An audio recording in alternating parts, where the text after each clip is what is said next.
Hello everyone, నేను ఎక్కడో చూసినట్టుంది. అబ్బా ఈరోజు జావాలో ఇంక్రిమెంట్ అండ్ డిక్రిమెంట్ ఆపరేటర్స్ యొక్క అడ్వాన్స్ లెవెల్ ప్రోగ్రామ్స్ ఎలా సాల్వ్ చేయాలో చూద్దాం. ఓకే నువ్వు ఎట్లా చెప్తే అట్లా. సో ఈ ఇచ్చిన ప్రోగ్రామ్ ని ఎలా సాల్వ్ చేయాలో చూద్దాం. ఇంట్ a ఈక్వల్స్ టు 5 అని ఇచ్చారు.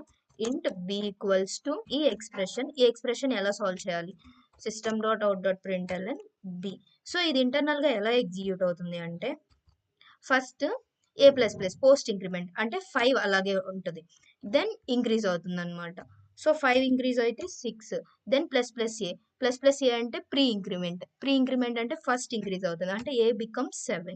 సో 7 నెక్స్ట్ మైనస్ ఏ మైనస్ అంటే పోస్ట్ డిక్రిమెంట్ అంటే వాల్యూ అలాగే ఉంటుంది, దెన్ డిక్రీజ్ అవుతుంది, ఏ వాల్యూ బికమ్స్ 6. దెన్ మైనస్ ఏ ప్రీ డిక్రిమెంట్ అంటే రెడ్యూస్ అవుతుంది, ఫస్ట్ డిక్రీజ్ అయ్యి దెన్ తర్వాత వాల్యూ తీసుకుంటుంది, plus 5. So equals to 10 value. Execute చేస్తే వాల్యూ 10. సో ఇలా each and every increment and decrement operators ప్రోగ్రామ్ని ఇలాగే సాల్వ్ చేస్తాము. సో ఈ ప్రోగ్రామ్ని ఎలా సాల్వ్ చేయాలో మీరే సాల్వ్ చేసి కామెంట్ సెక్షన్లో కామెంట్ చేయండి. ఇంక్రిమెంట్ అండ్ డిక్రిమెంట్ ఆపరేటర్స్ అంటే ఏంటో తెలుసుకోవాలి అంటే ఫుల్ వీడియో యూట్యూబ్ ఛానల్లో ఉంది, చూడండి. ఈ కంటెంట్ నచ్చితే please like, share and subscribe our channel.